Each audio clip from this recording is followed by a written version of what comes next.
Okay, I'm not sure if everyone's on yet, but we're going to go ahead and get started. Hello, everyone. My name is Karen Harper. I'm the president of the Nashville Jung Circle. And just housekeeping rules. Please keep yourselves muted and there will be time for questions and comments. We also might do some breakout rooms. So just wave your hand and we'll acknowledge you or use the hand icon. And that's another way to grab our attention. And yeah, so thank you. Well, today we have the good fortune. Do you see what I did there? This little pun of learning about the tarot from Alan Scalpone, longtime member of the Nashville Jung Circle. And if somebody, whoever has the dog, that would be great. So maybe he wants to participate too. I don't know. But so Alan is a member of the Nashville Jung Circle. He's also a multi-talented musician, composer, and a professional tarot reader. So please remember to have a tarot deck on hand and join us in welcoming Alan. Thank you. All right. This is great to see so many people here today. I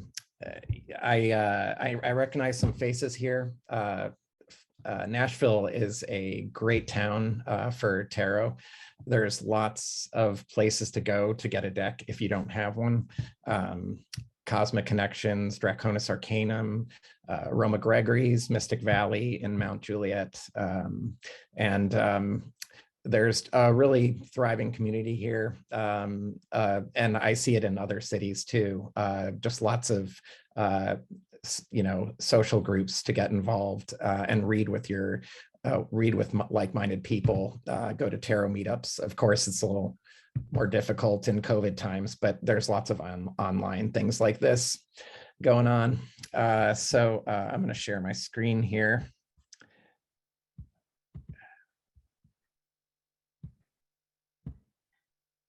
Okay. So yeah, thanks to the Nashville Jung Circle, I've enjoyed the lectures that I've seen for the last couple of years here immensely, and they're extremely applicable to tarot, and I recommend it for anyone who's a tarot enthusiast. Jung's ideas are very relatable to the tarot, and I'll go over that. And he did know about the tarot and talked about it, and was very much interested in divination. So what we're going to do is I'm going to go over the history of tarot. I'm going to do an overview of my thoughts on it. We're going to talk about some key concepts, and then I'm going to talk about my own practice and hopefully give some pointers for either how to get started on your own or to advance a little bit further. So I am a musician. That's my background, and I'm inspired by Terry Gilliam, the filmmaker Terry Gilliam. I love the music in his movies, but the movies themselves are also fantastic and very easy to put in a Jungian framework. I guess I read Terry Gilliam's autobiography, and in his autobiography, he said something that I liked. He said he was a Neil Jungian. And I love Neil Young, the musician Neil Young. So I thought I'd just open up with a slide that I made a little while ago where I combined Carl Jung and Neil Young. I don't know if it worked out so well, I've been interested in this intersection of psychology, ESP, psychic phenomenon, and the paranormal for most of my life. I started exploring it seriously when I arrived in Nashville about 10 years ago. Music just didn't have the energy for me, and I wanted a reset and to get back in touch with where the energy actually lay. And it turns out that laying dormant in my psyche was this passion that I once had and that I had set aside for music, and I wanted to pick it back up again. And so I began exploring. I blame my parents for laying these seeds. We took family trips to haunted hotels when I was a kid. A typical family outing in my household was going to the Center for UFO Studies in North Chicago and talking to the people there. There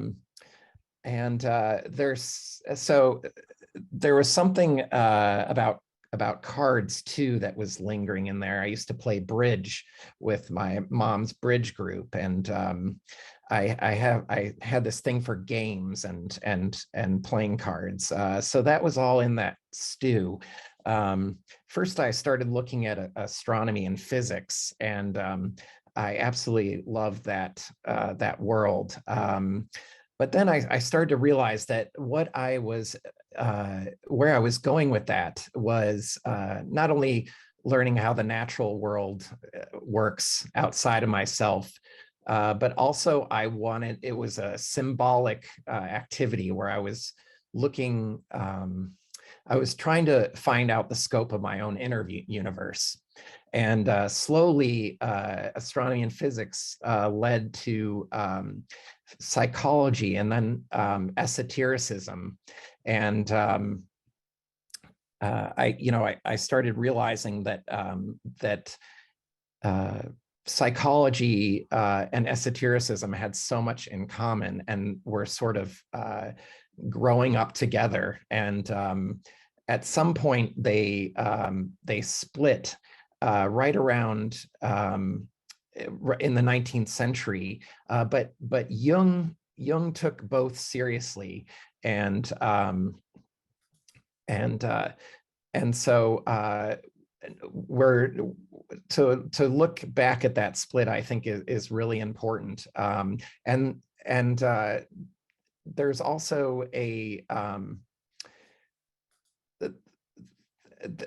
a very relevant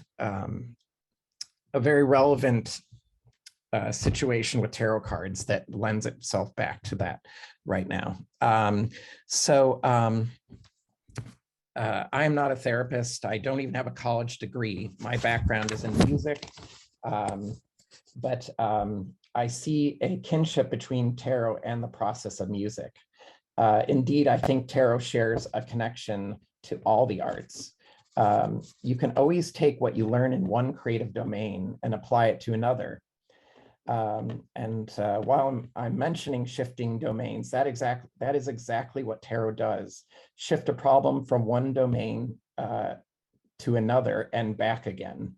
So you solve the problem in the metaphor, in the fantasy of the card, and then you go back and apply it to the original problem.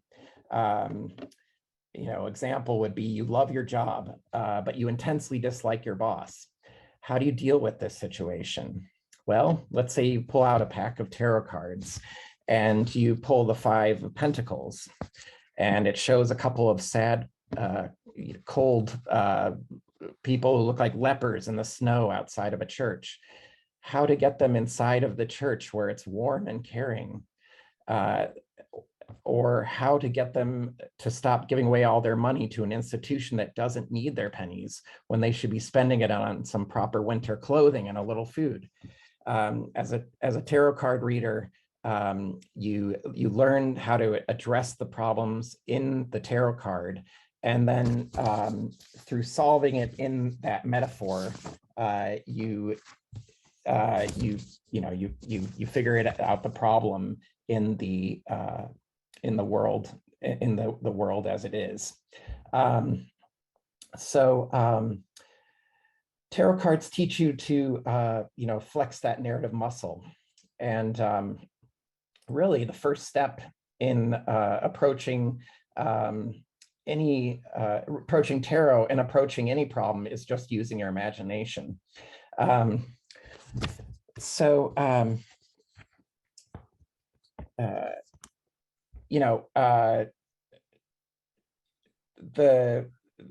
there's something about tarot cards that offer that symbolic click of a metaphor falling into a place with a problem. My wife Justina and I work on puzzles quite a bit, and it's a beautiful feeling to find that one missing piece that fits. Its absence glares at you from the middle of a mostly completed spot. When working on a puzzle, it helps to find the edge pieces first, which is related to intuition and the perception of meaning, which we'll get to in a little bit. Any kind of art requires courage to call it like you see it, and a willingness to stick your neck out and trust what your gut tells you. I think the practice of tarot reinforces that and gets you in that place. It makes you a more creative artist, a more creative person. I'm just going to go through some of these introductory remarks, and there are a lot of people here tonight who know a lot about Jung and probably a lot about tarot, and I definitely want to get you all involved in the discussion. And I've been practicing tarot for about 5 years now, every day, and I'm going to get to my my daily practice that I have with it. And 5 years is a long time, but it's not really a long time. So I look forward to learning something from you all on the subject matter, as well as giving my own perspective. One of my favorite things is about tarot is just the discussion with just sitting down and talking about meaningful things. Sometimes tarot can be going to a real professional and sitting around and having a life-changing talk, but mostly it's the kitchen table variety. It's just drinking a bunch of coffee and throwing some cards and talking about things that matter. Let's see here. There's an explosion of new decks, tarot decks right now. I just, before we get started, in a deeper way, I want to say, for the folks that don't own a tarot deck, hopefully a lot of you brought your tarot deck, but the basic structure of a tarot deck is the same with most decks. You have 78 cards. You have a full card numbered 0. You have 21 trump cards, 40 minor arcana, numbered ace through 10, divided into 4 suits, just like a playing card deck. And you have 16 court cards, generally a page or princess, knight, king. There are 2 major systems of interpretation, generally. In the broad picture, there's the continental European school, which is represented by the Tarot de Marseille, and the English school, which is subdivided into the Golden Dawn Rider-Waite-Smith deck and the Thoth deck school. Most modern decks borrow from one of these systems, and you'll see the same basic symbolism crop up on all subsequent decks. So there's more agreement amongst decks than you think there would be. And there's lots and lots of decks that follow a similar pattern. So if you learn how to read from one of those decks, or from a deck inspired by one of those decks, you're in good shape to read a plethora of other decks. I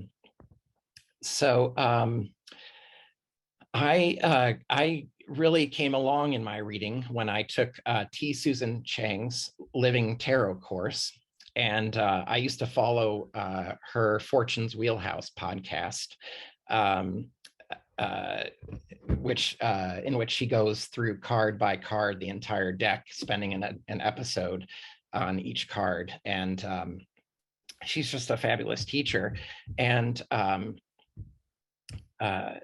she was on This Jungian Life, which is another fabulous podcast. She was on there last August. You should check that out too. She gives her remarks on divination and tarot. But Susan's essential practice that she taught me was to do the daily 2-card draw. And I'll talk a little bit about that later. But I thought I would pull, I was going to select 2 cards here in honor of that, and talk about them in respect to tarot as kind of a summary of the tarot process. So here we have the Fool and the Hermit. So this to me could encapsulate the entire process of tarot. We have the Fool. Eden Gray, back in the 1960s, Eden Gray produced some books on reading tarot, and it was the first new wave of tarot card books with the counterculture of the 60s that made tarot so popular again. Jung didn't write too much about tarot, although he knew about it and was very interested in it.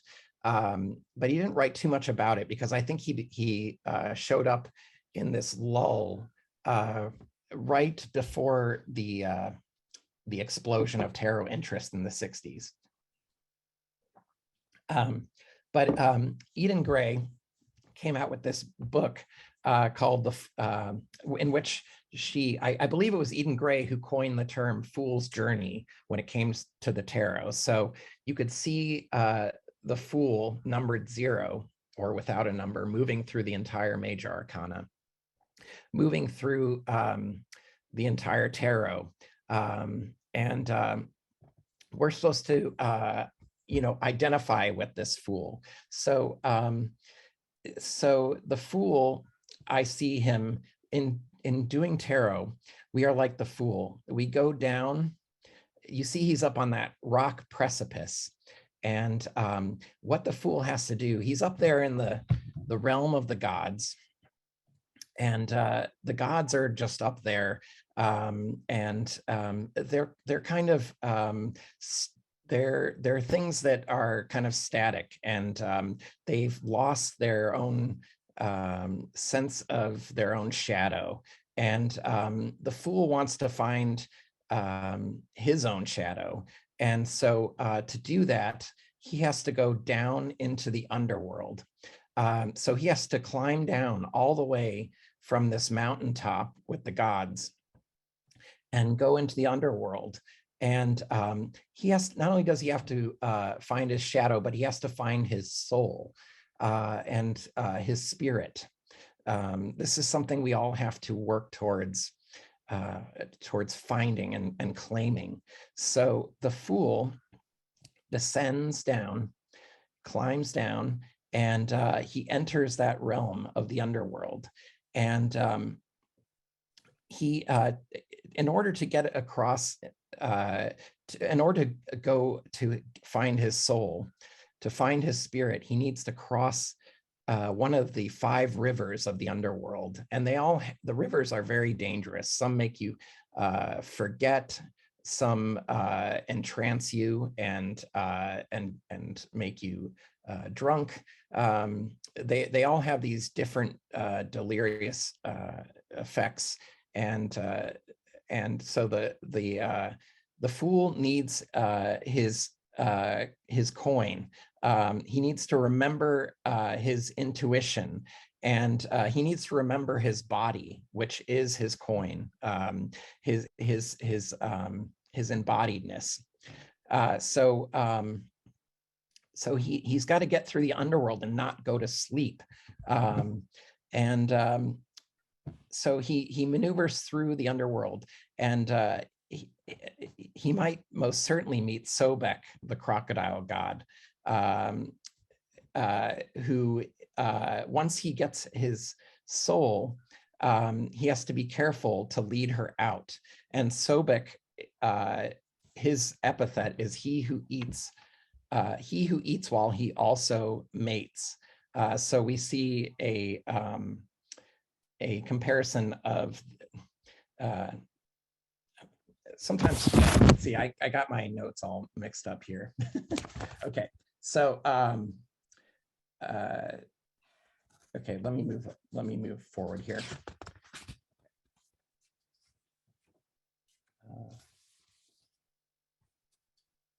Okay, so the fool gets out of the underworld and becomes the hermit. And the hermit is the okay. The hermit is becomes the okay. I'm going to skip that part. Okay. So okay.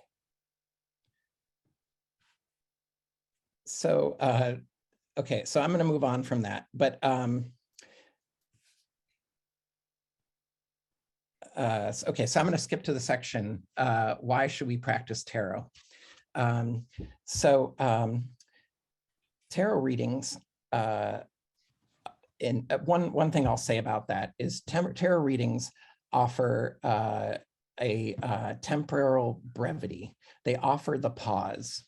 I used to smoke cigarettes in my 20s, and I might still if it weren't for cancer. I loved it.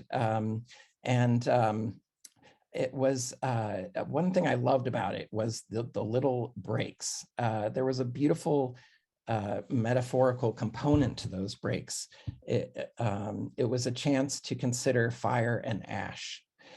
Fire being the spiritual realm, ash is the material world. Angels were said to be made of fire. Sometimes when reading cards, I use the esoteric Kabbalah and its tree of life schematic, and the element of fire is up there in the realm of the supernal triad, Aztaluth. Ash sits in Malkuth, so there's something about smoking that was got me thinking about the highest and the lowest, and appropriate to the idea of smoking and breathing in is the esoteric concept of the pneuma. And this is like the animating spirit. So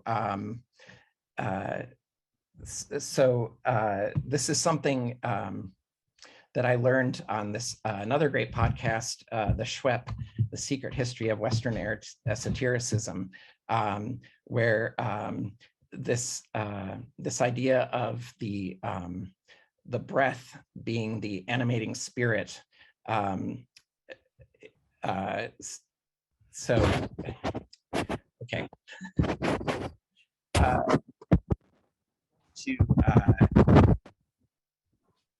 Let's pause here for 1 second.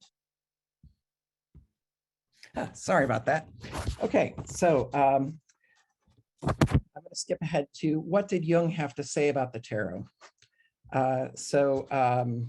Interesting to note that Freud often played with tarot cards, but merely as a card game like bridge. It was called tarot. So Jung did mention in his writing tarot, but not all that much. Tarot practice was still a bit underground in his time, but he was aware of it and recognized its archetypal appeal. In her introduction to the classic tarot book, Jung and Tarot by Sally Nichols, Mary Kay Greer outlines what few references there are. On record, Jung first mentions the tarot in a 1930 letter to Mrs. Eckstein without much detail.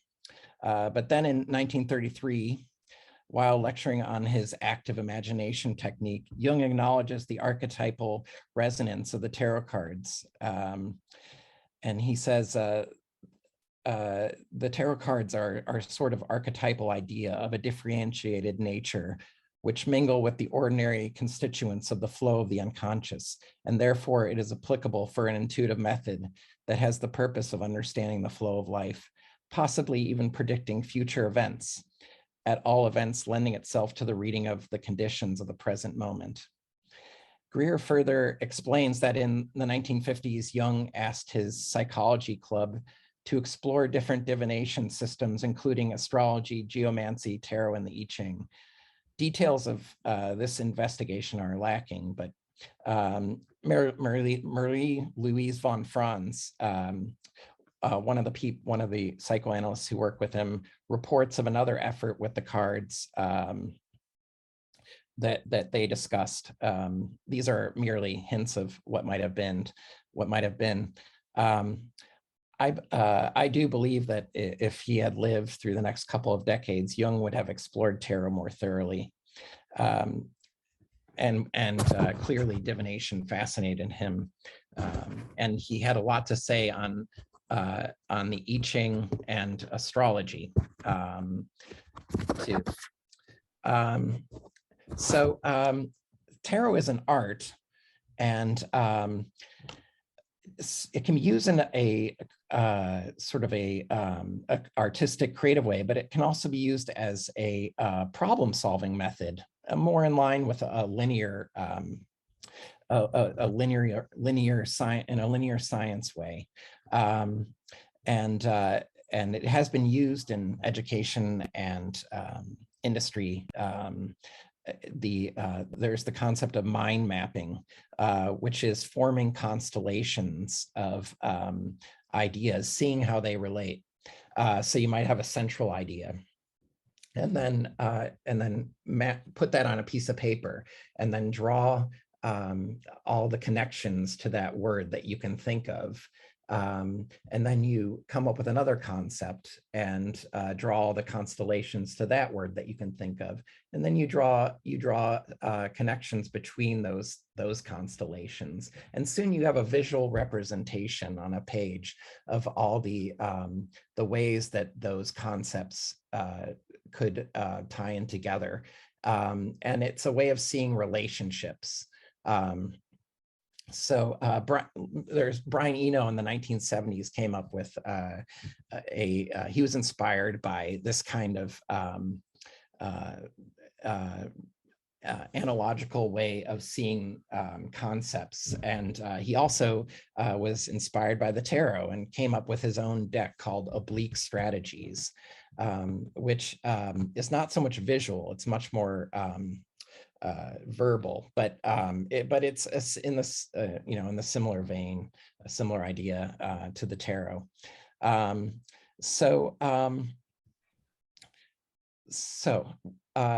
But what we have to do with what tarot does is it gets us away from that linear rational mind. When we have a problem, when we're blocked, we often try to head towards it in a sort of cause-effect way that we draw from past experience. We use logic, rationality, and sometimes if our experience is limited or we lack knowledge, we come up against the same pathways to solving that problem when we hit a block. So what tarot does, what we want to do is we want to get into the more sideways way of looking at the problem. And we want to activate the associative brain. When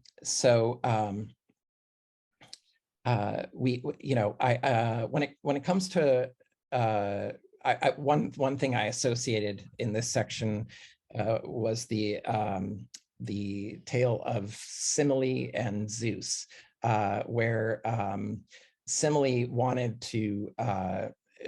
was Zeus's lover, and he granted her a wish, and she said, she said, "I want to see you and as you really are." And he did end up showing her, but he was so intense that she was burnt to a cinder.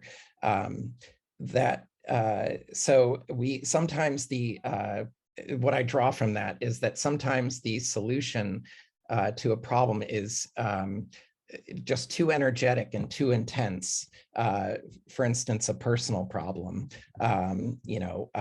with some kind of trauma. And so we can't attack it directly. We can't look at the source of the problem as it is. We have to go sideways. Now, tarot card reading is related to active imagination, which is a technique that Jung developed in the 19 teens. And in some ways, there's overlaps with that, with tarot, where you are exploring you're exploring that material which lies within, and you're dialoguing with it. So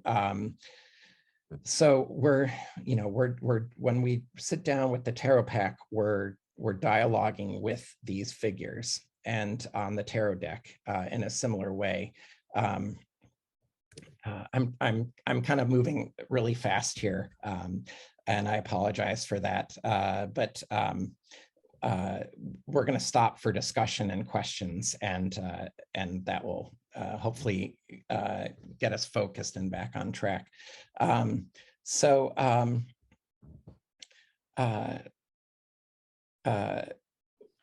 When we do work creatively with the tarot deck, or in this associative way with the unconscious, there's lots of energy down there, and we've got to be a little bit careful. This takes us into the realm of pacing, and the good thing is that tarot can match the pace of our understanding, and we can take it slow as we want. To get back, I want to get back to the idea that to progress forward with tarot, we need to address some of our issues. We sometimes need to look at things sideways. We need to look at things in a non-linear way. I read a great book on Jungian sand play therapy, and it was by therapist Dora Kalf, and she had decades of experience working with troubled teens and children, and even adults. And she wrote something about using the irrational approach, using art to get at issues. I'll quote her here. She says, usually when there's an unbearable stasis in a child or youth psychic and spiritual development, usually there is no prospect of affecting this kind of stuck situation through a rational approach. We are compelled to come to terms with the language of symbols through which the endlessly multi-layered nature of the psyche speaks in pictures and dreams. In this way, we attempt the creative seeds in a person, which we have seen can affect transformation. So Dora Kalf used sandbox and miniatures, but we can use tarot cards. To connect to this, Anne Rice just died, and she also said something in a Rolling Stone article from the 90s that I found relevant to this subject of using the irrational to solve problems. She said that fantasy writing allowed her to talk about her own life, whereas writing a realistic novel would be too raw. She said you can put the most horrible things into a frame and you can go into that frame safely and talk about those things. You can go into the world of her vampire characters and be able to talk about grief or loss or survival and then come back safely. So one thing that I learned from T. Susan Chang was the practice for was the cool daily practice for just getting in that metaphorical mindset, getting out of the rational mind, and that's the paralogical metaphor, which is you know, a bad simple version would be a tree is like a deck.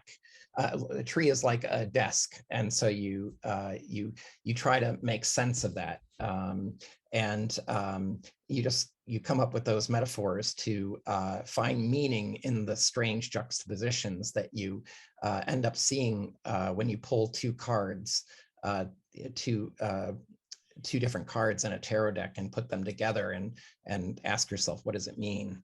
You know, in the world of tarot, in the world of the imaginal, I was thinking about the phrase "for all intents and purposes," and how for all we have to take the dream seriously.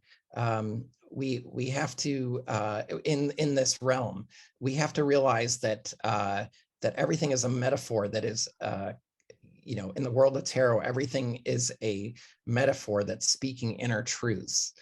We live in a bath of symbols at all times that run the world. So we do even live in this symbolic situation outside of tarot, but tarot calls our attention to it.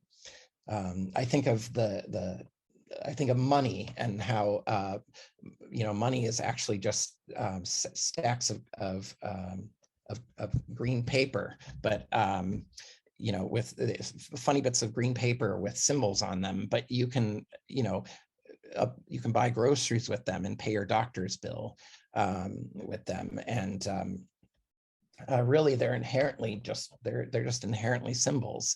So and this symbol bath that we all find ourselves in, I mean, it runs, it's a very deep truth. I've one of the things that's interesting to see, you can see this on YouTube, are pictures of videos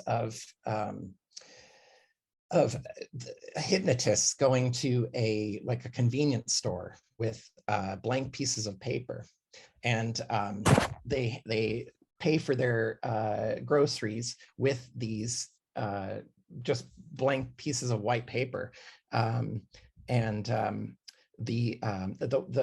what they're doing is there's at all times there's this symbolic bath, and there's an agreement that there's a symbolic agreement that you know, that this person is going to hand you these bits of paper that mean that have value, symbolic value.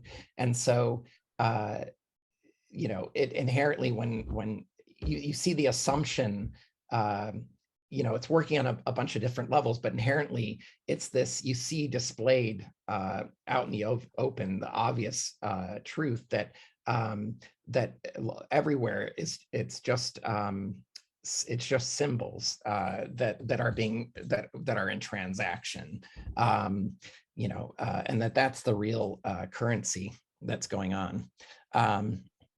So you know, in learning to use tarot, we learn to not be caught or captured by symbols. We learn to work with them, and we learn how to get at how to become cognizant and conscious of our own symbols, and we learn to see where we are unconscious.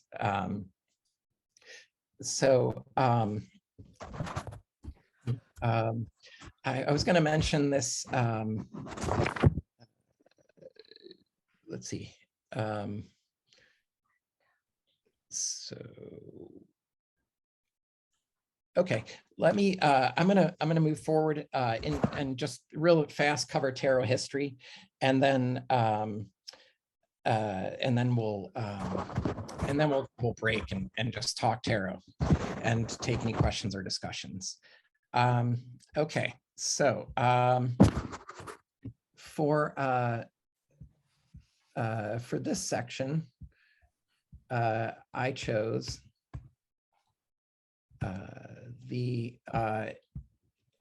Hierophant and the High Priestess.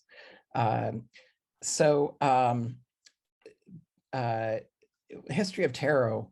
I wanted to get at the relationship of tarot to more exoteric methods of trying to get at the unconscious realm, which is through religion.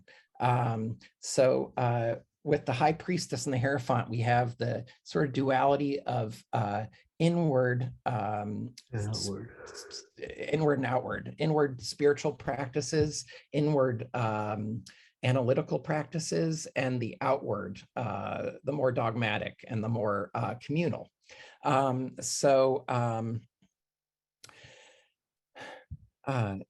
High Priestess, generally she's depicted sitting outside the Temple of Solomon. The B and the J on the pillars indicate that's exactly where she's at. And she is the gatekeeper. She's very lunar, and she is interior. She's the place of silence and going within. She represents the inner teaching. The Hierophant is the outer teaching, the behavioral, the thou shalt not. The High Priestess is the inner teaching. She is the metaphor behind all of that. The Hierophant nails down the interpretation. The High Priestess is always fluid and in change.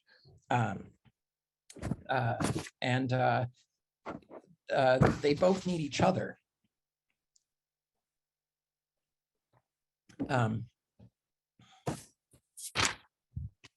There's a we need to do our learning. We need to go within and through tarot cards and through analysis and see our inner our own inner workings. But we also, in the end, need to be initiated, and that's what the Hierophant can provide. A public witnessing and an action out in the real world. I often think that that we should there's a power in speech, and a power in bringing, going back to the Fool and the Hermit as the process of tarot. There's the Fool goes down, finds his soul, finds his spirit, but he has to get out. He has to get out of the underworld, get back up and bring that out into the world above again. And the Hermit is the wise hermit. The Hermit is the wise Fool who can articulate what the Fool has experienced. So we see a similar dichotomy here. But one thing tarot does, and one thing that analysis does, and one thing they have in common, is trying to get past these, the tension of the opposites, into a unified third. Throughout the history of tarot, we see this, this back and forth between personal interior prayer, and then dogma and structure, back and forth. And tarot kind of tarot has always been more liminal and more about the interior. And so, especially so in recent centuries, although that's changing, but it's still, I think that that people are always more comfortable with the externalization, with the Hierophant world, and not so much with the High Priestess archetype. So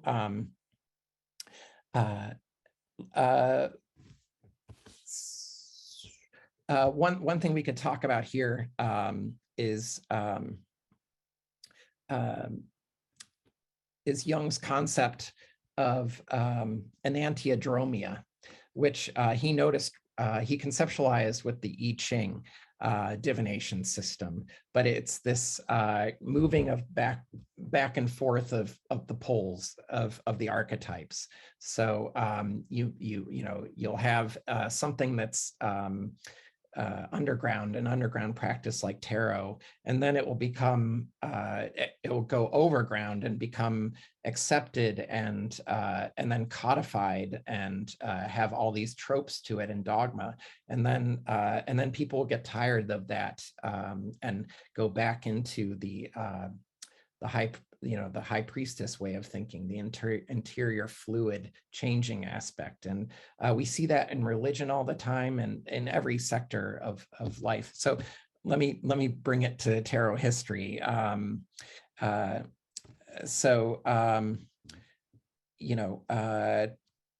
Tarot co-evolved with the rise of science. It was born in the aftermath of the Black Death, where that plague in the late 14th century claimed the lives of 30 to 60% of Europeans, and maybe a quarter of humans on the planet.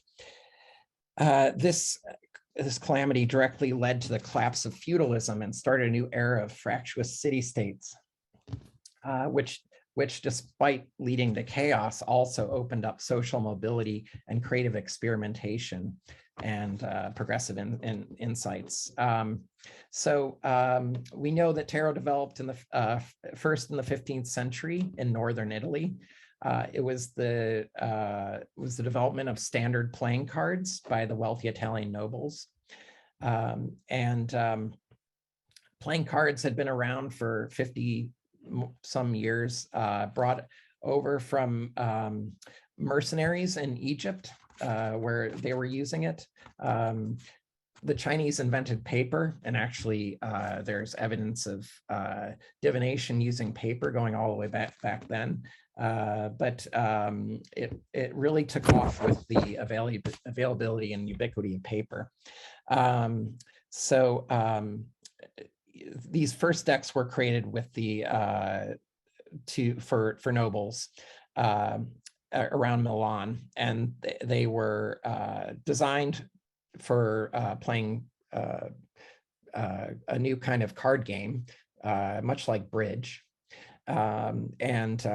The trump cards, those 21 trump cards plus the Fool Zero, were like trump cards in bridge. They were it was just a special set designed for that. And at this point in the beginning, it really wasn't used for divination. Slowly, the tarot cards filtered into the public, and they started making much less fancier ones. Those original ones were all gilded and fancy.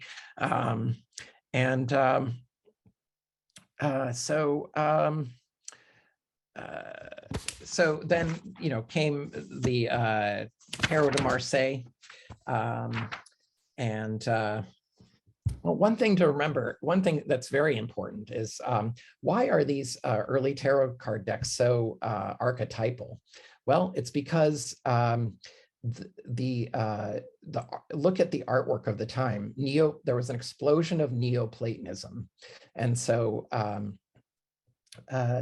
and so this is Plato is very archetypal thinking. There was an explosion of interest in Greek learning and ancient Greece, the Greek gods. So you see them represented. You see there was a huge resurgence in magic, and just an explosion in translations of all the old ancient texts following those lines of thinking. And so a lot of the artists of the time being hooked into the latest in learning and knowledge were reflecting that in the artwork. And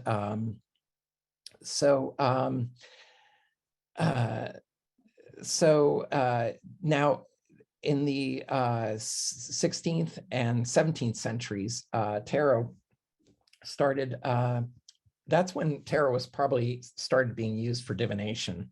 But there's not too many records of it. We can only speculate based on some scanty evidence. But what we do see is an eruption of divination starting in the late 18th century.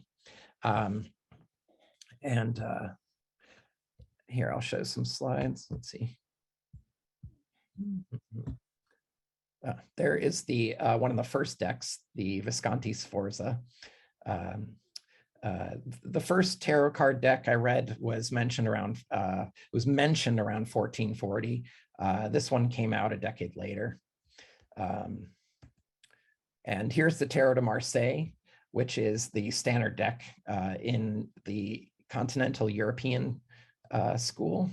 And it's still, this is a newer version of it, but you can see it really hasn't changed much since then.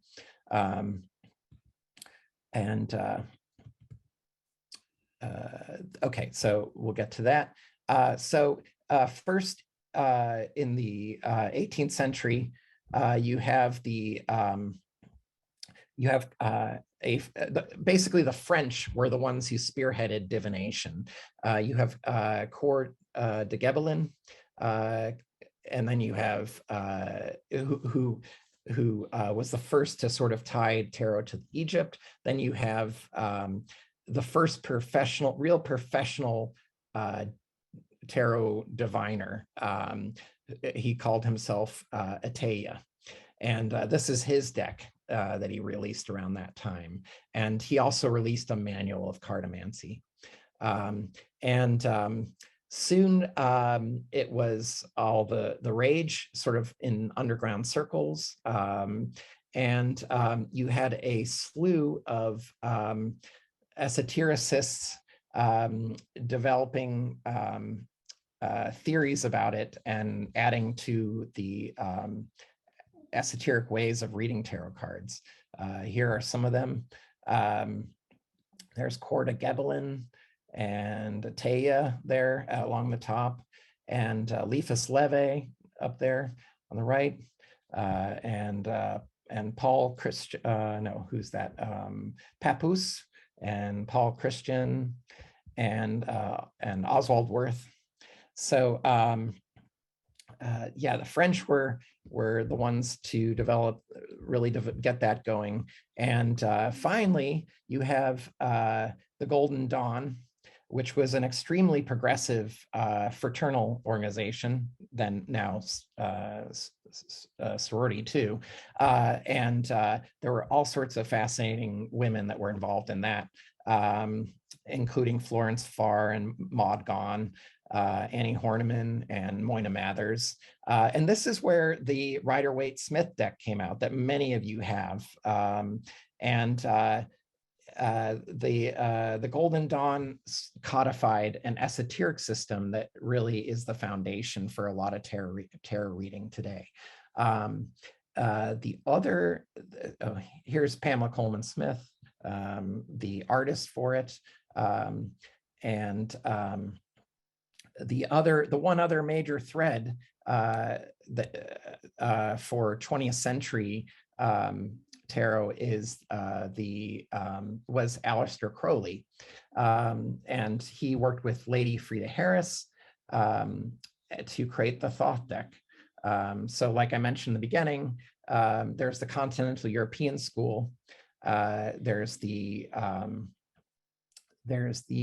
Crowley, Harris Thoth school, and the Golden Dawn school, Pamela Coleman Smith school. So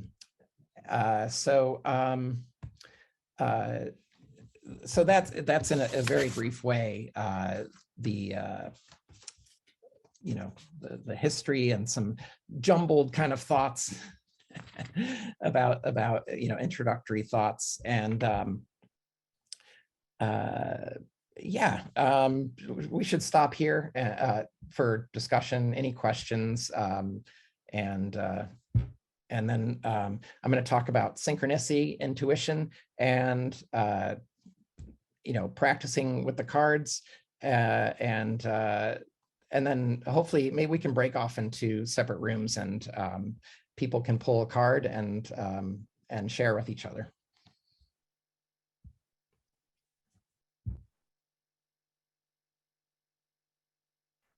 So if we want to have take any questions, or anybody have any comments? Well, I'll go. I don't see everybody on the list, but okay. I've always heard that you shouldn't let other people handle your own tarot deck. Can you speak to that, and what's your take on that?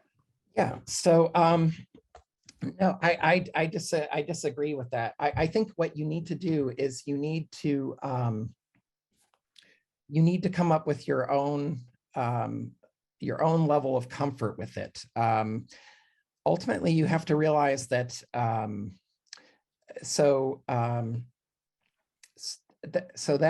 are a lot of superstitions with tarot. There's the superstition, that you have to be given your own deck. You have to be given your deck from someone else. You can't let anyone handle it. I think that if you feel that way, it's more than okay. It's very personal to the person. What we want to understand is that there is no kind of universal or like sort of system of there's no universal interpretation there of right or wrong. So I would say no, it doesn't matter unless that resonates with your own process.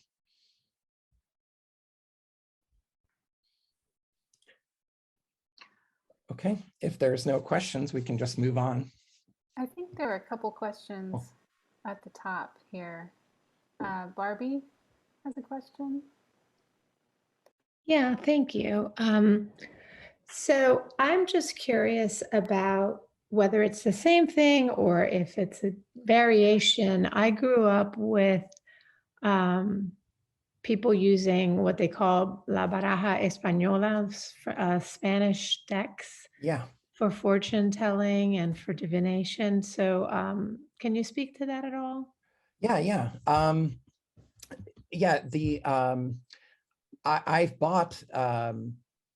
I've bought which country was this? Spain. Okay, yeah. Spain uses a system that's similar. They have a deck called the naipes, I think. And I know the naipes is very popular in South America and even Mexico, I think. It's similar. Different countries have their own flavor. And I would say that the Spanish system is very similar to the continental European system.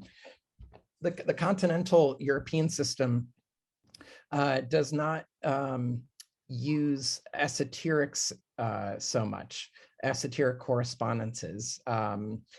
It's a little different. I come from the English school, so I primarily use Rider-Waite-Smith based decks, but Yeah, the Spanish deck is extremely popular. I own a few of them, and the structure is very similar to the Tarot de Marseille, where I believe the pip cards, the number cards, don't have pictures on them.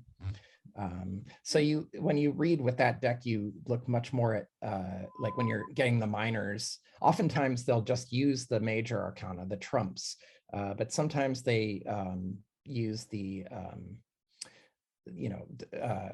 they do use the minors, and those are often they look at number as being more significant than than an English school, a person from the English school would lean on.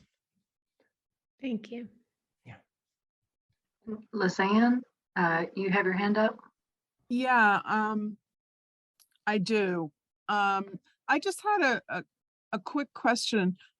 You may have mentioned this and I didn't hear you. I was wondering what deck the images came from that you were showing, the High Priestess and the Hermit.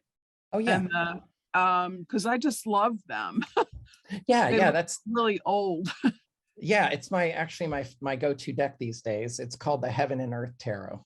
Oh, okay. Yeah, so it's available then. It's not like from 300 years ago or anything. Not at all. No. The Heaven and Earth deck. If a deck is from 300 years ago, it's going to look like the Tarot de Marseille pretty much. Okay. Yeah, anything well, you didn't see the pip cards, but this is based on a Rider-Waite Smith. So all the numbered cards are have pictures on them, and it's it's a modern deck. Came out in the last five years. Thank you very much. And I just wanted to say I don't know much about tarot at all, and I just signed up because I was sort of, I don't know, I was pulled to sign up for some reason, and I've really enjoyed the things that you've had to say because it wants me to delve into it more. Yeah. So thank great. you very much. Great. Yeah. Thanks. Yeah. Good to hear. Michael and then Brian.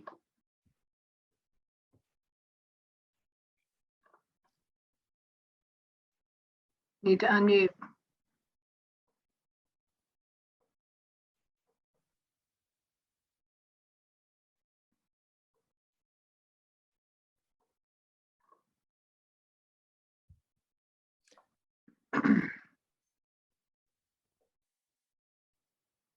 Michael, you were muted.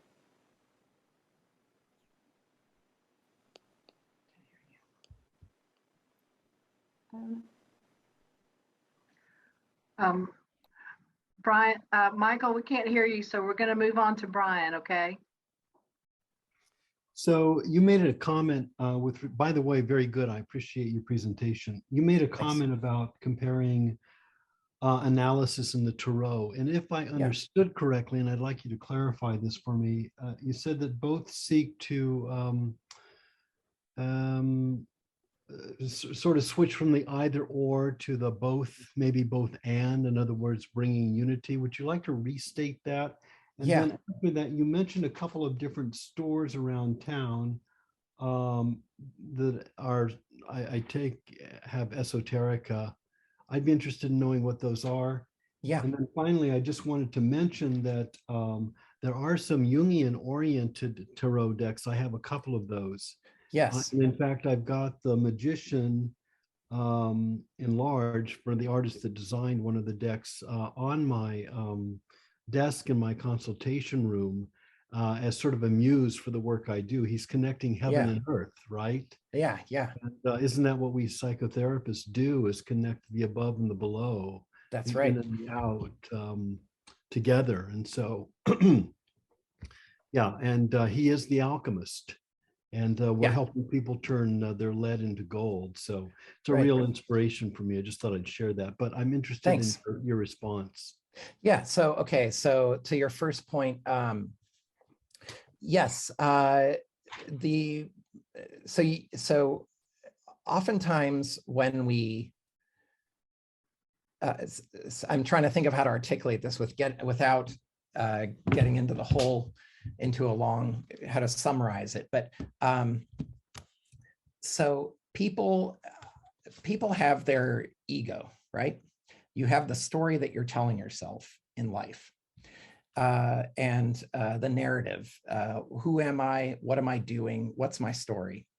And so people come to the tarot card reader, they come to the analyst when that story isn't working. And generally, the reason why it's not working is they can't change their perspective. And when you believe, it's when you believe in your story too much, you suppress the other parts of it that aren't your story. And so, one thing that tarot's trying to do is to show you what part of the story is being pushed out in order to affirm this more dysfunctional story. Does that make sense?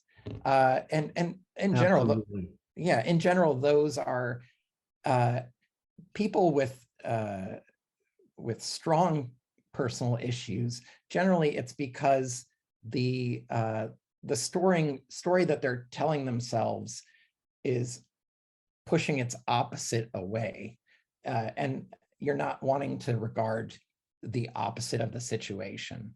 For example, let's say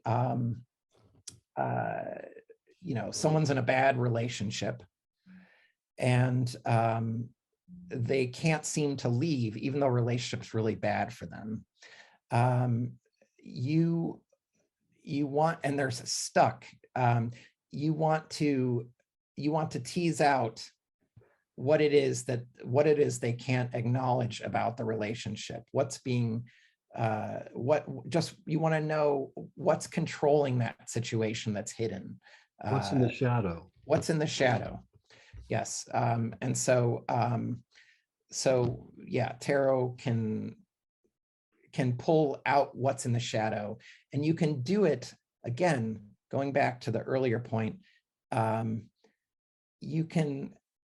Tarot will often match the consciousness of the reader. So it's not like it's forcing you to look at something you don't want to look at, but just like all great art, it addresses these painful issues in a metaphorical way, so that you can find you can find this reconciliation through a new kind of story, and hopefully then apply it to your life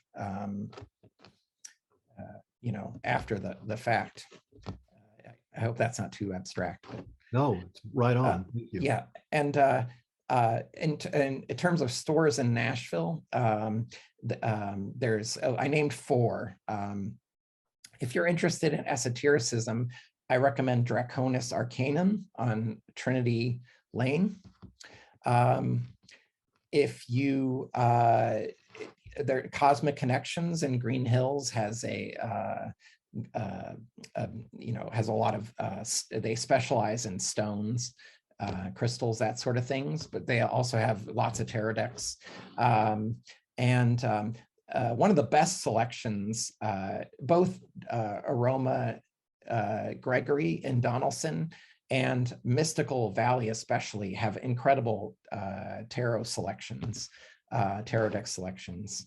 Mystic Valley's in Mount Juliet, and so I recommend those, and they're super friendly at all those places, so they'll help you if you need help. And what was the Arcana? Draconis Arcanum. Okay, thank you. Yeah. Okay. Let's see, how are we doing on time? So, okay, let's, if anyone has a question, we can maybe take a quick one.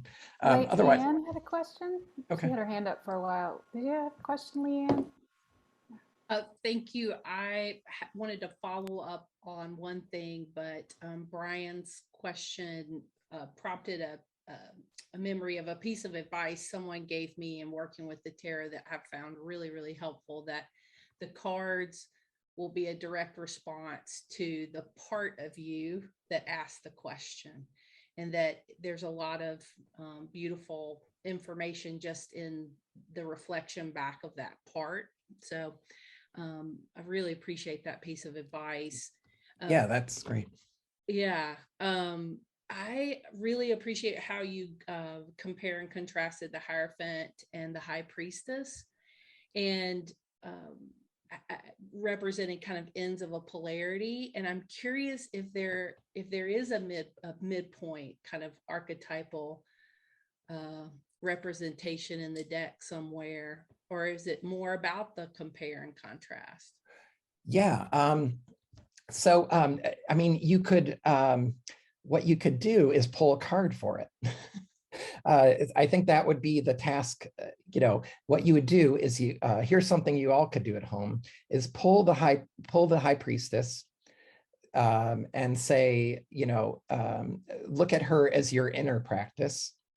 Pull the Hierophant. That's what you do externally. And then pull a card, a random card. Ask the deck, how can I bring these two things together and into a third new thing that makes them get along. And I think that would be a great kind of spread to do. Thanks, Alan. I appreciate that you pointed us back to the tool. Yeah. Yes. Yeah. Okay. So I'm going to try and keep us going, because we all want to get to the fun part, actually playing with cards. Let's talk about synchronicity. I'm going to give an example of synchronicity from my own life. I was in a band called the Bitter Tears, and at first we were called the Bitter Tears of Petra von Kant. And we got that name because I worked at a video store, and the counter was right next to the foreign film section. And there was this one box that was always sticking out and staring at me. And it was a movie by the famous director Fassbinder, The Bitter Tears of Petra von Kant. So we were desperate for a name for my band, and I just I said let's be called the Bitter Tears of Petra von Kant. It was just kind of pretentious and stupid, and then we shortened it to the Bitter Tears quickly.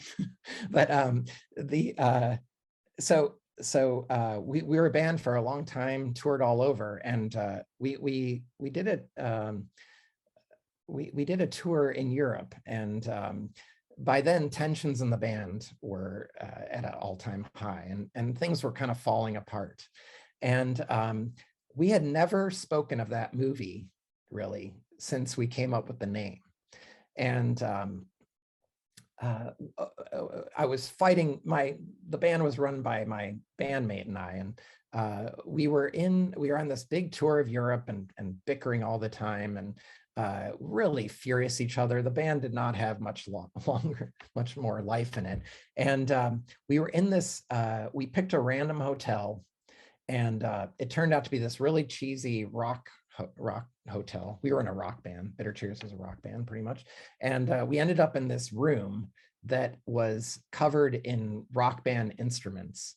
And my bandmate and I were just sitting in silence and not talking to each other.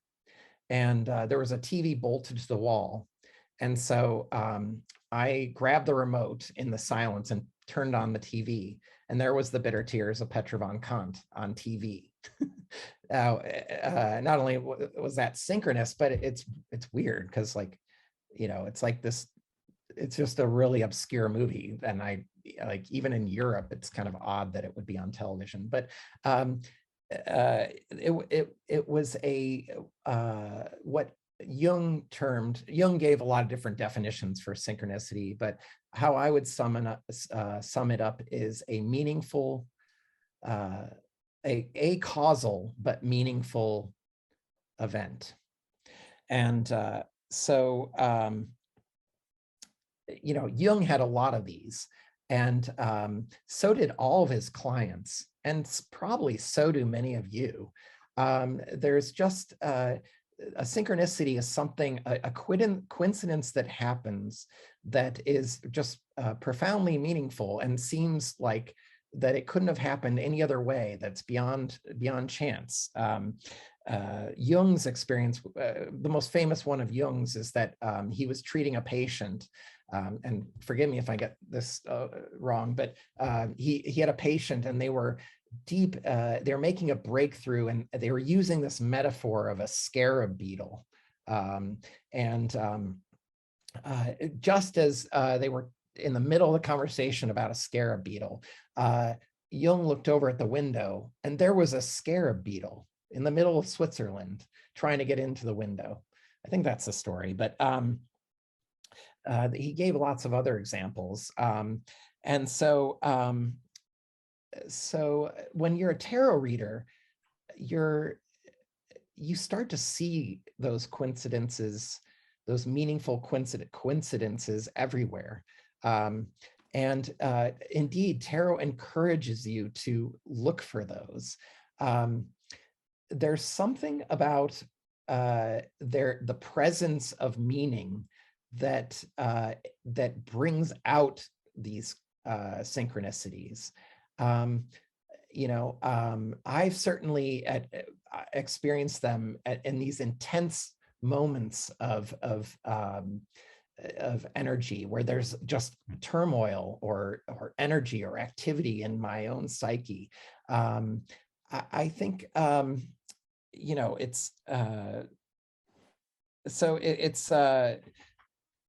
it's something phenomenological. It's something that we experience subjectively, but it's ubiquitous. So Jung just really wanted to get at this, and he took it seriously, and he really codified his ideas about synchronicity, closed in on the concept with actually a very famous physicist, Wolfgang Pauli. He started thinking about synchronicity in the 1920s, but by the 1930s, he's really starting to write about it, and he worked with he first gave analysis to, and then started working on the concept of synchronicity with one of the main leading figures in quantum mechanics. So someone who's looking at the foundations, the very physical foundations of reality. And Pauli was a very hard-nosed scientist, and along with Jung, was convinced that there's something to this, that there's a mind-matter connection. Going back to that thing I said before, that for all intents and purposes, that mind and matter intersect on some fundamental level. If it's meaning that you're looking for, that you can and will find it in the external world by aligning yourself with an inner meaning. Here's a conceptualization of that Jung made.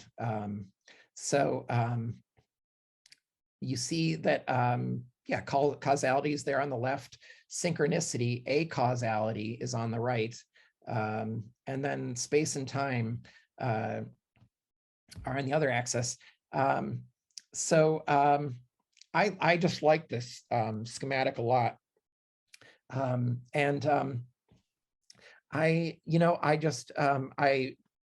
and my fellow tarot card readers experience this kind of thing all the time, and I think but it's something that you have to actually practice tarot all the time to experience yourself, because it is a kind of strange subjectivity, although it can be participatory too. In the way that Jung, both Jung and his and the patient, the analysand, both saw the scarab at the same time. So it's almost like it is a field. I was listening to, the other day, I was listening to Bernardo Kastrup speak, who's a philosopher, and he's a Jung scholar too, and he suggested that he suggested that you can draw from Jung the idea that in fact, reality itself is constructed of consciousness, is the collective consciousness on some fundamental level. So that really, just like there are fields in physics, we know that fields are the fundamental reality. Quantum field theory is one of the most successful physical theories there are. Its predictions are extremely accurate. And so, tying this idea of synchronicity into there, perhaps there's, and it seems that there's a consciousness field too that interacts with it. But that's, that's it's something you have to experience. I thought the Matrix is a great film for exploring just some of those ideas in a pop culture way.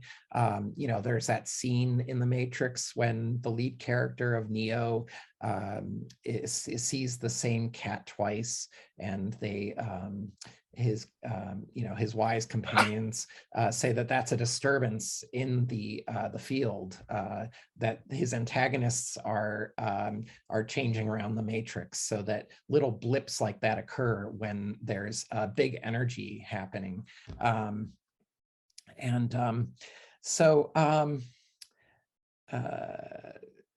Yeah, the unconscious does love synchronicities, and the more you work with the unconscious, the more they're generated. And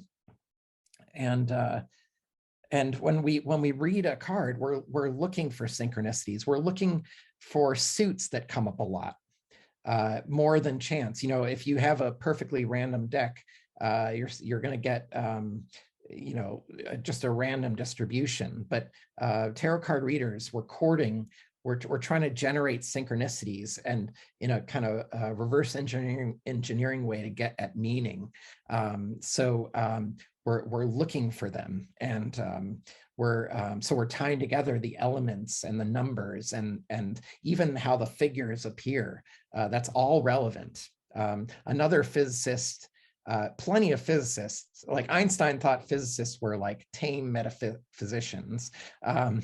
Plenty of physicists are on board with this line of thinking, including you've heard of David Bohm, John Wheeler, who coined the term black hole. Smartest people on the planet have suggested that we live in a consciousness, that there is a consciousness field in physics. So we're trying to make that field resonate with synchronicity, so that the meaning bubbles up, and that we trigger something in ourselves or in others, in our sitters.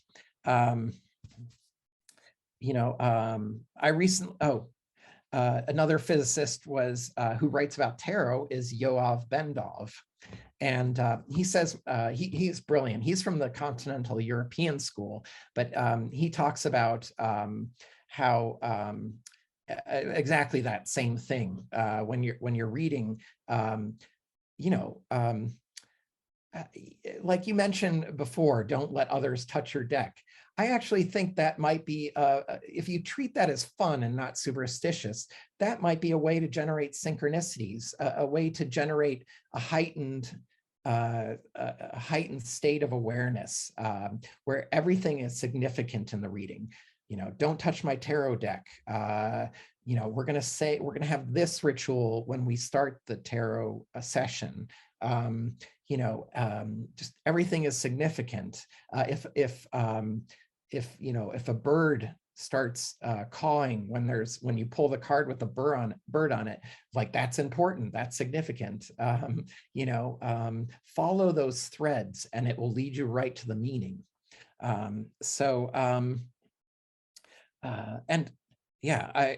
This fall I read I don't know if this is relevant. I wanted to mention it, but I read psychologist Viktor Frankl's Man's Search for Meaning, which is about, he was in the he survived the Holocaust. He survived a concentration camp.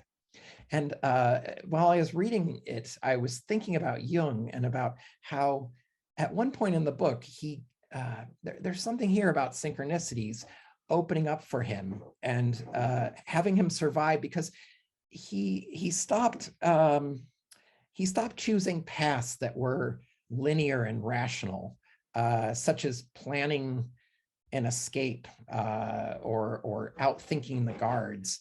And he started thinking about the meaningful thing, like taking care of the typhoid patients when no one else wanted to, and just finding meaning in the moment and the day to day. And it almost, I don't know, it's difficult to talk about an intense book like that, but I almost saw synchronicities at work in his life in this extremely precarious situation. So yeah, we have to be attuned to synchronicities because they indicate where the energy is and where meaning is, and pay attention to them in your own life. And we can use tarot to amplify these synchronicities. Also, the second thing I want to talk about before we talk about tarot practice is just generally about intuition. Intuition is your best friend. It's a function, I think a lot of you here probably have a developed intuition to a certain degree. You are just not cut and dried people. You have an attraction to patterns and meaning. Intuition is just pattern detection, and I'm convinced that there's a range of intuition. So there's the everyday kind of pattern recognition. There's just guessing what the pattern of the lights will be as you're driving your car.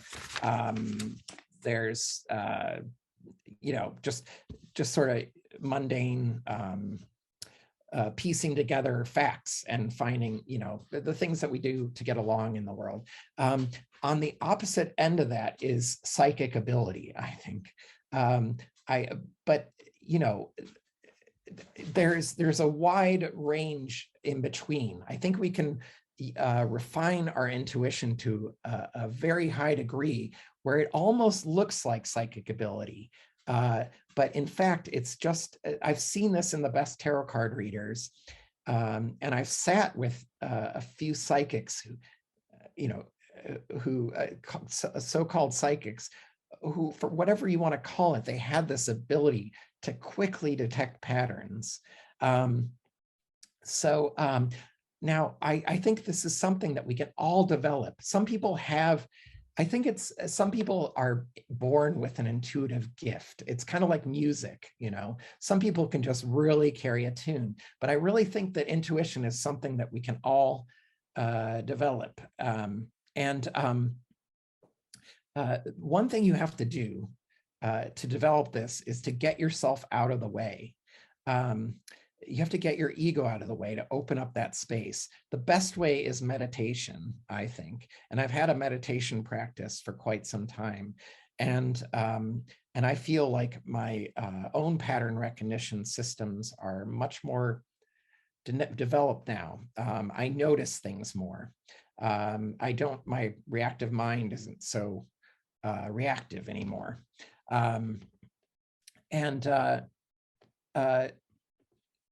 Let's see. So here's a quote. I saw a woman who had an extreme gift for this ability to detect patterns, and she's a best-selling author. Her name's Sonia Choquette, and I had a personal reading with her. Some of you maybe would find her off-putting. She sounds a little bit like a kindergarten teacher, but sometimes, but like she's brilliant and she really gets how the intuitive thing. I just love this quote by her. Listen to your heart with the same intensity you would listen for noises if you were all alone in a big house at night. Here she's making the connection between the heart and that innate, the feels,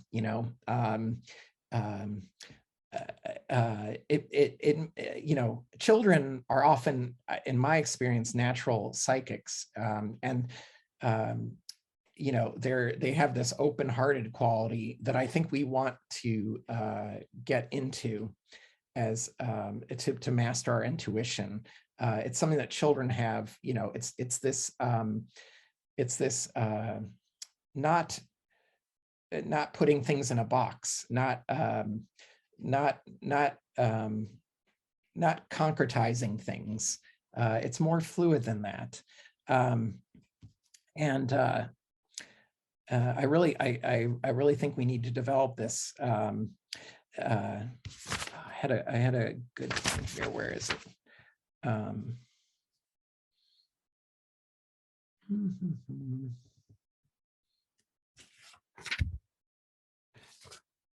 Oh yeah.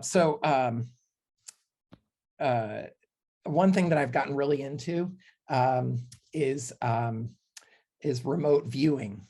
And there's a whole methodology there. Remote viewing is sort of this term. You may have seen a parody of that culture, the men who stare at goats. But I think there's some real serious and interesting advice in the literature. One of the readers, one of the books I read, Lynn Buchanan's The Seventh Sense, he talks about this quality that I think is related to intuition, which is kind of read the ambience of the room, read the feel. You really, I think intuition is connected to the feels.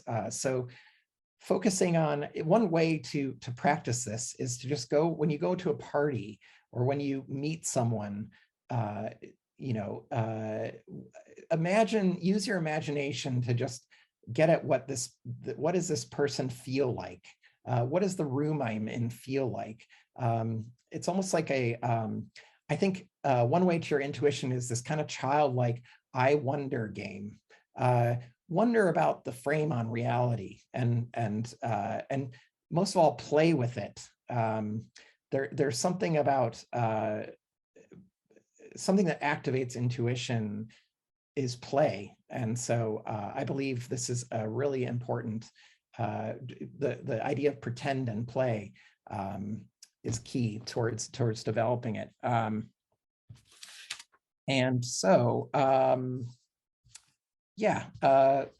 Let's go right into to reading. Now, and then we'll talk a little bit, and then we'll just maybe break away. I thought we could pull a card for 2022. So pull one card out of your deck, and then give your quick interpretation to your your room companions, and I think that'll be fun. How much time do we have? Okay, so got a few more minutes. Okay, so I'm gonna. Okay, so to quickly say, the 2-card spread I think is a great way to practice every day. Wake up in the morning, pull 2 cards, reflect on them. The way to look at these 2 cards is it's going to tell you what energy you have to work with that day. So look at these 2 cards, try to think of how they go together. Try to put them together and come up with a third thing that they would create.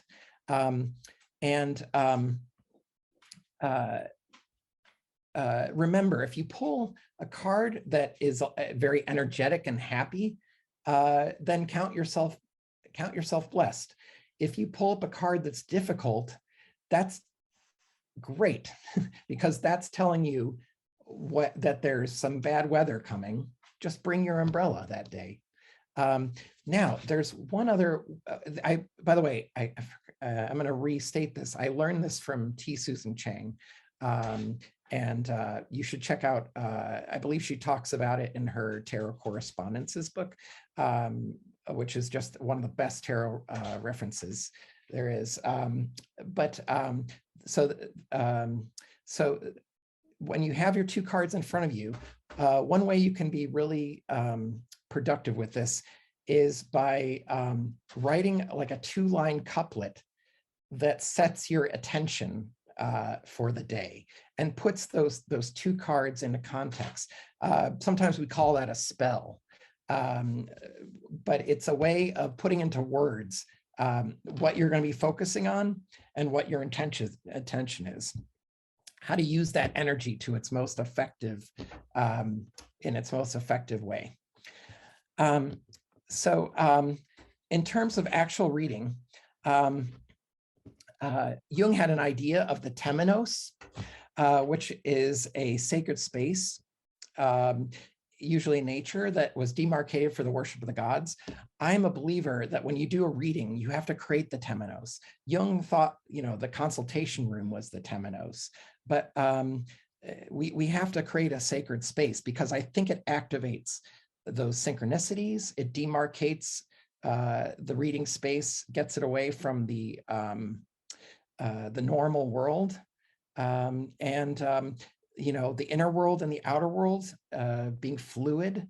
It demarcates that inside and outside. I do this I like to do this with candles and a spread cloth.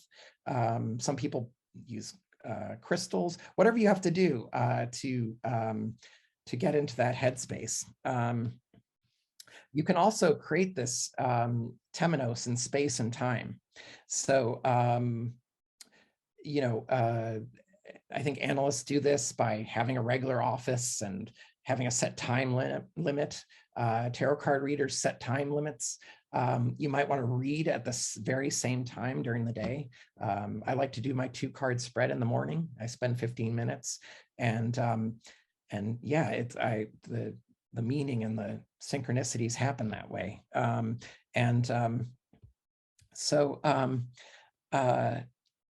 So one thing I want you to think about, and I learned this from another tarot mentor, Nancy Antonucci, who I encourage you to check out. She has the idea of, and many other tarot card readers do, I think too, but she articulated well the idea of the 78 rooms.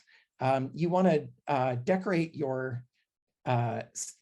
what you want to do is when you're studying tarot, you want to slowly you want to look at each tarot card as a doorway, as a room that you go into. And so when it shows up, when you're doing a reading, you enter this room. And when you've built up an experience with the tarot, you're going to fill each one of your 78 rooms with all sorts of things, terms, concepts, sayings. If you're an esotericist like me, you're going to be pulling up things. You're going to be pulling out esoteric correspondences all the time. It's really going to, it's going to then tell you everything that's in play, and it's going to show you what it's going to give you a set of tools that you can use to break down the card, and it will give you options to focus on.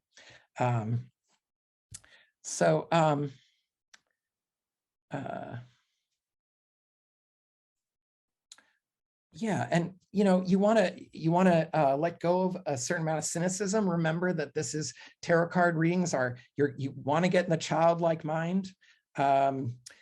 It's a collaborative process. So a tarot card reader is never like a guru. It's more like a friend.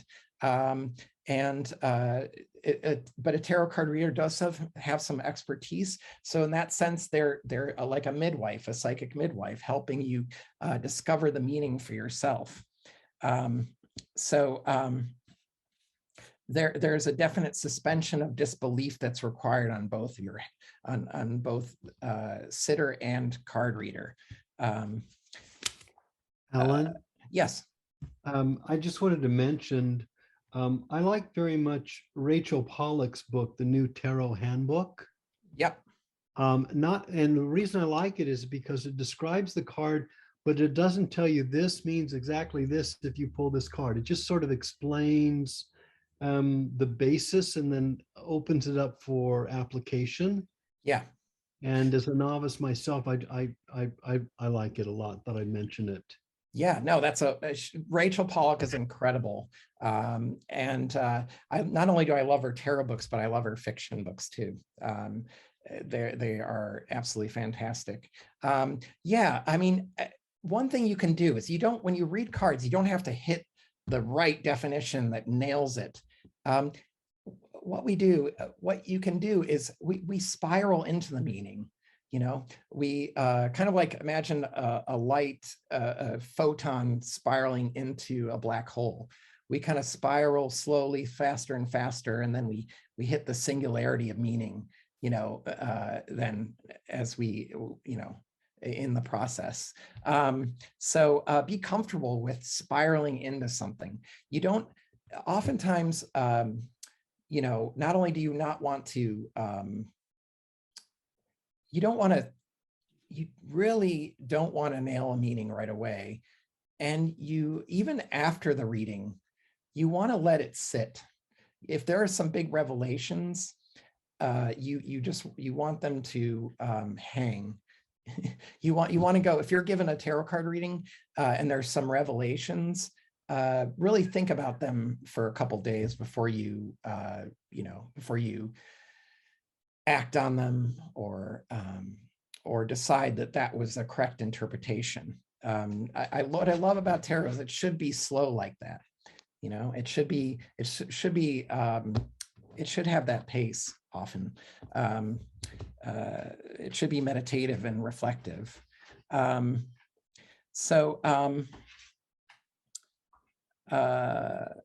just so much to say.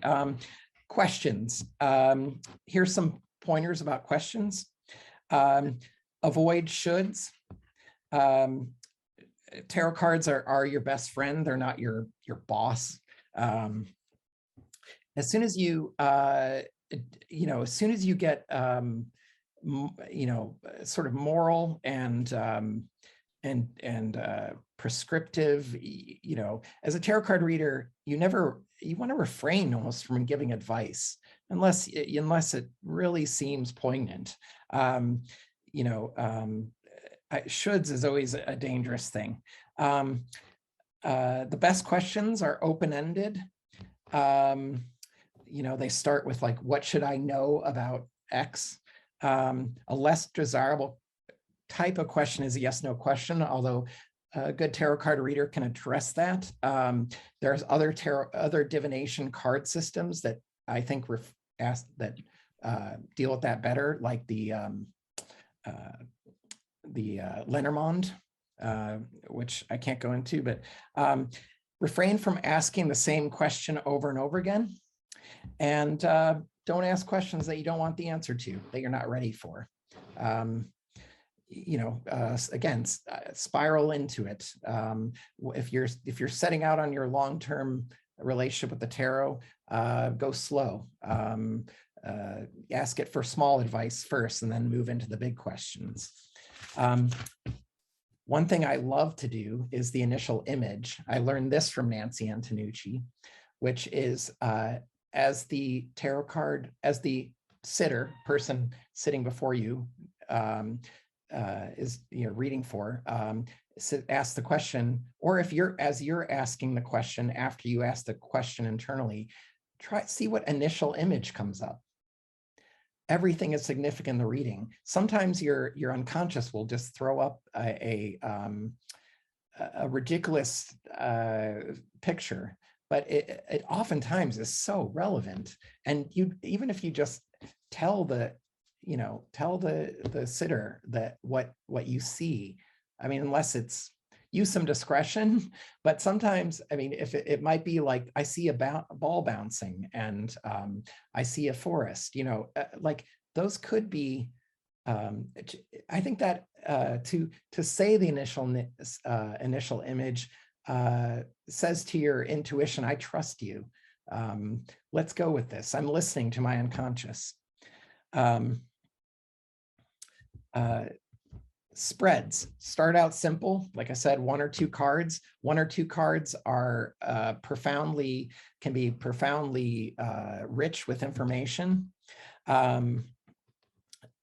There's a way, if you check out Mary Kay Greer's Understanding Court cards, Understanding the Court, the Tarot Court, she has a whole section on, this is for the Jungians, she has a whole section on how to translate the 16 court cards into Myers-Briggs, you know, typology. And it's really fun. You can pull, before a reading, you can pull a significator card, which is a card that represents the sitter or yourself. And you can make it your Myers-Briggs type based on that system. And then you can place cards around it as a visual aid. Before we break, I wanted to say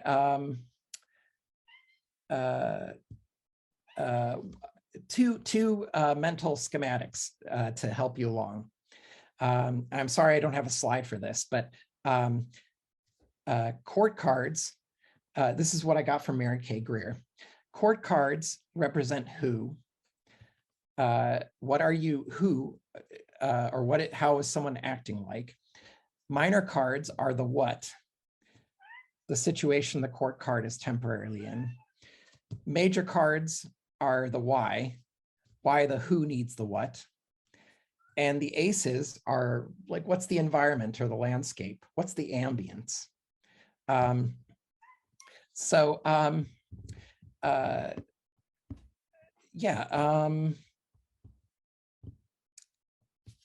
see. Alan, we Yeah. need to go ahead and break because Okay. we end at 4:30. Okay. So do you have a sense of how long the breakout rooms need to be? Oh, just 15 minutes. Okay, and let's see. I think you need to take your share screen off so we can get to the breakout rooms. Okay. Okay. Oh, there, stop. Been so fascinating, Alan. Yeah, I hope this was useful. I should have moved past the intro quicker and gotten to the meat of it sooner, but you know, there's a lot more I wanted to say about the actual practice of it, but hopefully there were some good ideas here that you could investigate and get thoughtful with. Mm-hmm. Alan, it was just amazing the amount of knowledge that you know, and I know you squeezed in every drop that you could, and there's more. I was struck by, you know, here we're talking about Jung and the Tarot. I mean, you mentioned mythology, active imagination, symbolism, synchronicity, mundus imaginalis, you know, the imaginal world, non-theodromia, the inner dialogue. So I think you really made that connection. So very grateful. And I just want to let everyone know that our next meeting will be on February 20th, where I will be leading a book discussion on Meredith Sabini's book, The Earth Has a Soul. It's a collection of all of Jung's writings about nature and the earth. So I hope you can join us then too. Alan, you're fabulous. Thank you so much. Thank you so much for letting me talk. Well done. Thank you. I hope you have him back. Karen, can I say something really Class quick? 2. Yes, go ahead, Adele.